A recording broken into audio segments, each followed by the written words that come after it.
chete unobuda ziano kuti unenge uchishanda.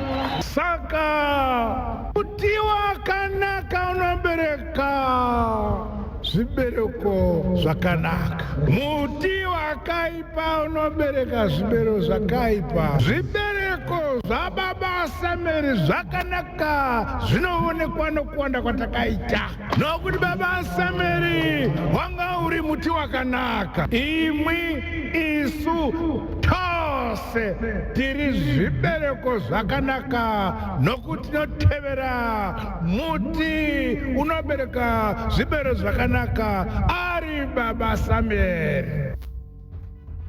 Speaking at the same occasion, Vice President General retired Dr. Constantino Chiwenga called for Zimbabweans to observe peace in the upcoming general elections.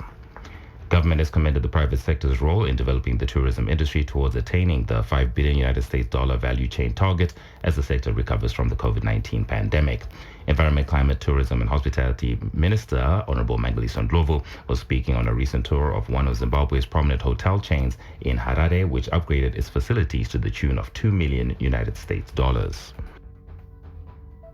I'm happy that you have embarked on this journey to refurbish so that when our clients are visiting Zimbabwe, they will have better and improved experiences. I want to pay tribute to the entire industry because right across in all our regions, we are seeing these refurbishments. And I'm also happy to say that as government, we have been able to facilitate duty-free importations. You also confirmed that through our ZTA, you have been able to benefit from this. Cresta Group of Companies Country Director Ms. Chipa Mandela emphasized the need for Zimbabwe to match top-notch international standards. Our refurbishment programs, which in the past decade show an investment by Cresta in excess of 16 million across all our hotels in Zimbabwe, continues to keep our hotel looking vibrant, fresh and sparkling. In international news, United States Secretary of State Antony Blinken, who is in South Africa at the start of a three-nation African tour, is holding talks today with his South African counterpart, Nledi Pandor. Mr. Blinken is expected to announce a new strategy for Africa to boost American influence on the continent amid some concerns that Washington is losing out to both China and Russia. Relations have been strained in recent months as South Africa, a regional superpower, remain neutral in the Ukraine conflict. Dr. Pandor has accused the U.S. of trying to punish African countries for refusing to join Western calls to condemn Moscow. After South Africa, Mr. Blinken will go to Rwanda and the Democratic Republic of Congo. Meanwhile, the United States Senate has passed an extensive $430 billion bill designed to fight climate change, lower drug prices, and raise some corporate taxes. The bill is a significant victory for Democratic President Joe Biden ahead of crucial midterm elections.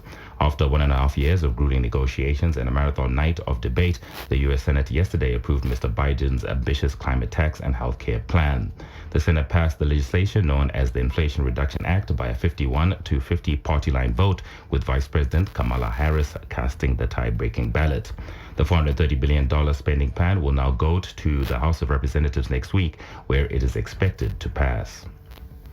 In results from the English Premier League, Brentford produced a terrific fight back from 2 goals behind to secure a point against Leicester in a thrilling 2-2 draw at the King Power Stadium. Brighton survived a late onslaught to secure a 2-1 win at Old Trafford and condemn Erik ten Hag to a losing start as Manchester United manager. And 22-year-old Norwegian striker Erling Haaland opened his Manchester City goal account as the champions began the defense of their Premier League crown with a 2-0 win against West Ham United at London Stadium. City manager Pep Guardiola spoke on his new striker after the match. We have to play good to give him the opportunity to create other chances. We are not going to say, okay, we're going to do this and all depends from Erling. We have to create our football, depends of the opponent how to defend, to create as much chance as possible, and after, I cannot teach him. No one can teach him to score a goal with Erling. Erling, he knows for himself. It's just giving the opportunity to score more goals. This is what they have to do. And football ends the news at 8.